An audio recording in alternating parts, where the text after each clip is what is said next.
Alors il y a des textes qui, à première vue, semblent tout simples. Et puis quand on creuse un peu, on découvre une véritable mécanique de précision, une architecture super bien pensée pour faire passer plusieurs messages à la fois. Aujourd'hui, justement, on va décortiquer un de ces textes. On va voir comment quelques lignes à peine peuvent à la fois raconter une histoire, donner des faits, crier l'injustice et même graver un événement dans la mémoire collective. Et avant de commencer, un point vraiment essentiel.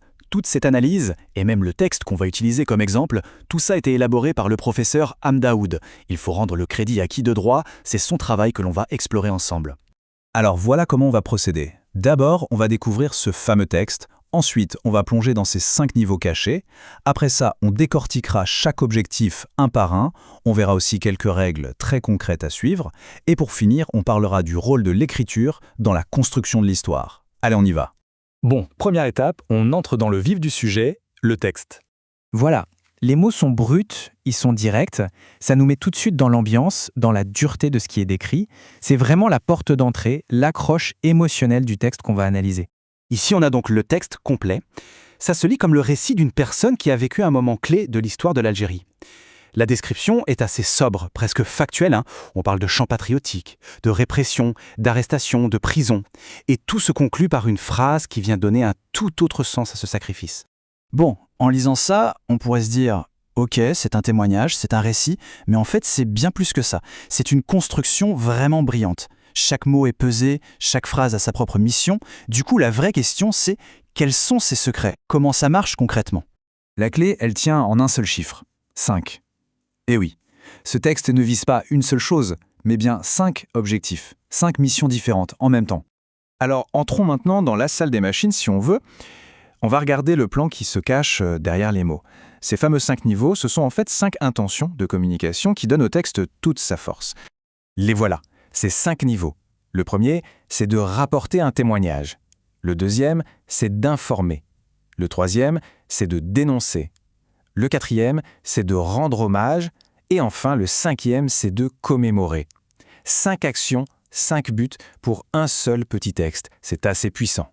Allez, c'est parti pour l'analyse. On va décortiquer tout ça et voir comment, mot par mot, le texte réussit à cocher chacune de ces 5 cases.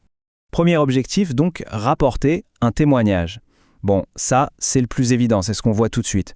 C'est la base, la fonction première du texte. Et pour faire ça, la technique est super simple, mais terriblement efficace. Le « il raconte », suivi des guillemets, eh bien ça ancre tout de suite le récit dans le réel. On comprend que ce n'est pas un historien qui parle de loin, c'est quelqu'un qui y était. Du coup, la crédibilité est totale. Ensuite, deuxième mission, informer. Là, il ne s'agit plus seulement de l'émotion du témoin, mais de donner des faits, des éléments concrets sur ce qui s'est passé. Et regardez comment c'est fait. Le texte pourrait juste dire « on a manifesté ». Mais non, il précise les ordres des chefs, les chants patriotiques, la répression policière. Tous ces petits détails, ça ajoute une couche d'information et ça transforme une histoire personnelle en un véritable document pour l'histoire. Maintenant, on monte d'un cran, on passe à un niveau beaucoup plus engagé. Le texte ne fait pas que raconter, il prend clairement parti. Son but, c'est aussi de dénoncer. Ici, tout est dans le choix des mots. C'est crucial. On ne lit pas « il y a eu des bousculades », on lit « la fusillade ». On ne lit pas des interrogatoires poussés, on lit « torturé ». Pas des cellules difficiles, mais des conditions humaines. Vous voyez?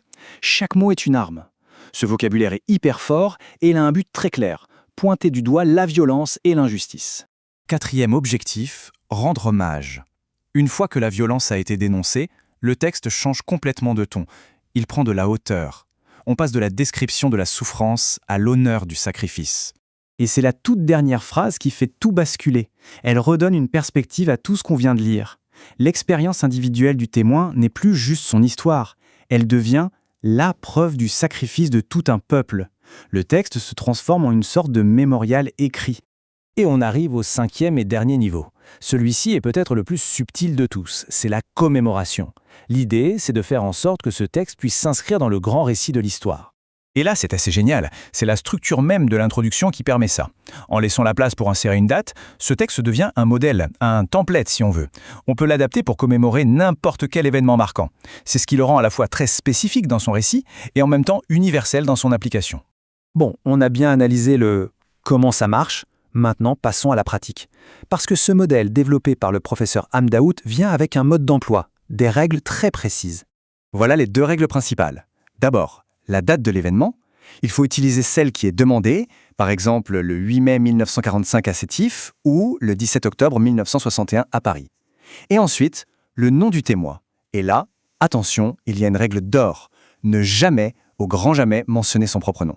C'est vraiment un point fondamental dans ce genre d'exercice. Allez, pour finir, prenons un instant pour récapituler et mesurer un peu la puissance de ce qu'on vient de voir. Finalement, c'est ça qu'il faut retenir. Un seul texte, 5 missions. Ça montre bien que l'écriture, ce n'est pas juste aligner des mots. C'est un acte de mémoire. C'est un outil incroyablement puissant pour construire, pour garder et pour transmettre l'histoire. Et ça ouvre une question assez fascinante en fait. Au-delà de ce contexte historique, où est-ce qu'on retrouve cette technique d'un seul message avec plusieurs objectifs? Dans la pub? En politique? Peut-être même dans nos discussions de tous les jours?